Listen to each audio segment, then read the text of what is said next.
Isang mapagpalang umaga sa ating lahat, mga kapatid ko kay Kristo. Mula sa The Solid Rock Morning Devotion, isang kagalakan na muli tayo ay makapagbulay-bulay sa umaga ng Sabado. Mga ilang minutong pagbubulay-bulay ng mga salita ng Panginoon upang sambahin at papurihan ang ating Panginoong Hesukristo. Ang ating pong pagbubulay-bulayan sa magandang umaga ng Sabado ay ang itinuturo ng Biblia tungkol sa Iglesia. Ang mga itinakdang seremonyas sa Iglesia, mahalaga ang kahulugan at bilang ng mga itinakdang seremonyas o ordinansa. Nag-iwan si Jesus sa kanyang iglesia ng dalawang natatanging seremonyas o paraan ng pagsamba. Ito ang pagbabautismo at ang banal na hapunan. Dahil ang kaligtasan ay nagmumula lamang sa biyaya ng Diyos sa pamagitan ng ating pananampalataya. Kung gayon, alam nating walang kapangyarihang magligtas ang anumang seremonyas. Walang seremonyas ang makakapagbunsod ng espiritual na pagbabago sa mga buhay natin. Sa gayon, ito'y simbolo o sinasalamin lamang ng mga ordinansa ang mga katotohanang espiritual. Ito ay pagsasadula ng mga espiritual na katotohanan. Manalangin tayo. Ama naming Diyos na makapangyarihan sa lahat, kami po ay lumalapit at nagpakumbaba sa iyong harapan na humihingi ng kapatawaran sa aming mga kasalanan. Patawarin niyo po kami, O Diyos, at bigyan niyo po kami ng karunungan upang kami, O Diyos, ay patuloy na makasunod sa iyong kalooban. At lubayan niyo po kami sa lahat ng aming mga ginagawa. Aming itataas ang aming mga kapatid na nangangailangan ng kagalingan dahil sa mga karamdaman. I-restore niyo po, Panginoon, at pagalingin ang kanilang mga karamdaman upang sila, O Diyos, ay makapaglingkod sa inyo, sa aming Panginoon at tagapagligtas at ang aming sambayan o pamilya. Pagalingin niyo po sila, O Diyos, upang sila, Panginoon, ay patuloy na makapaglingkod sa inyo. Amin din nilalapit sa inyo ang aming mga kapatid na naghahanap buhay sa lansangan, na sila ay iyong ingatan sa mga masasama. Amin ding inilalapit sa inyo ang aming mga kapatid na naghanap buhay sa karagatan. Ilayo mo po sila, Panginoon, sa mga kapahamakan, sa laot, upang ibalik mo sila sa kanilang pamilya at patuloy silang makapaglingkod. Gayon din po, O Diyos, ang aming mga magsasaka na nagtatanim ng palay, gulay, prutas at iba pa upang may mga makain ang mga Pilipino sa kanilang mga hapagkainan, Panginoon. Amin ding inilalapit sa inyo ang aming mga kapatid na naghahanap ng trabaho. Ito man ay lokal o abroad.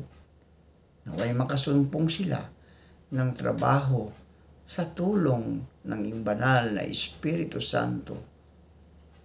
Salamat, Panginoon, sa mga katugunan, sa aming mga panalangin, sa pangalan ni Jesus na aming Diyos at tagapagligtas.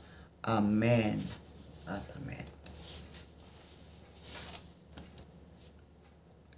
Ang bautismo ay ang unang pagkilos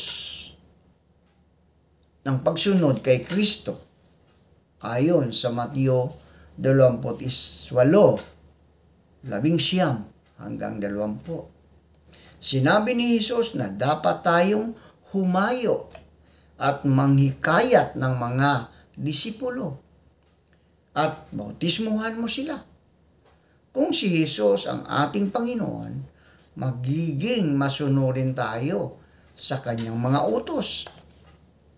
Ang bautismo ay isang espesyal na paraan ng pagpapahayag ng pananampalataya natin kay Hesukristo. Ayon sa Gawa 2:41. Sa pamagitan ng bautismo, sinusuot natin ang uniforme ng isang mabuting kawal ng Diyos. Isinuot natin ang uniforme ng mabuting kawal ni Hesukristo. Ito ay nilarawan ng bautismo ang kamatayan, paglilibing at muling pagkabuhay ni Jesus para sa atin. Ayon sa Roma 6:3, nilalarawan ng bautismo ang bagong buhay natin kay Kristo. Kapag bagong buhay na tayo kay Kristo, anong gagawin ng bagong buhay? Sinusunod ang kalooban ng Panginoon. Sa pamagitan ng bautismo, ginagawa tayong bahagi ng katawan ni Kristo. Ito ay ang Iglesia. Pinapahiwatig ng bautismo ang ating pag-asang dala ng bukas. Ang tamang paraan ng pagbabautismo ay ang paglubog sa tubig, inilibing sa tubig ng isang mananampalataya at pag-ahon sa kanya mula sa tubig. Ang salitang bautismo na ginamit sa bagong tipan ay malinaw na nangangahulugang isawsaw, ibabad, ilubog. Hindi ito nangangahulugang wisikan o buhusan. Binibigyan tayo ng bagong tipan ng mga halimbawa ng pagbabautismo sa pamagitan ng paglubog.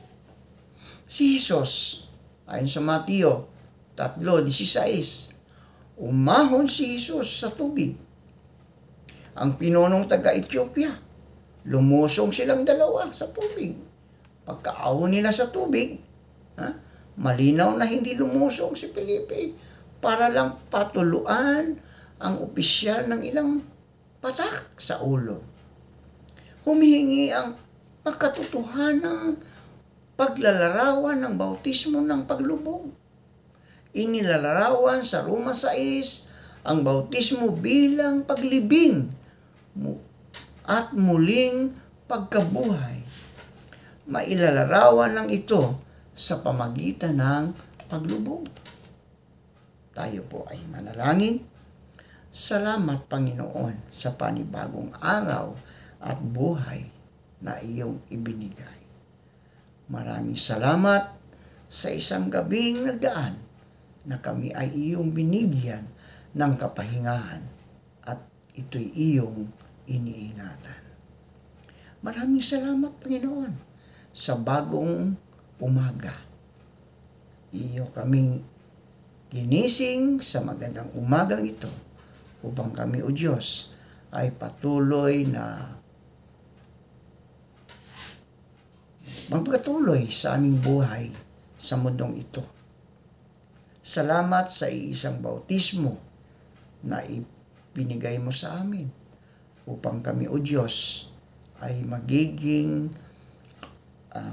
pagpapala sa iba. At sila din, O Diyos, ay sumunod sa iyong kalooban. Salamat sa iyong kapangyarihan na binigyan mo kami ng isang buhay na walang hanggan. Aming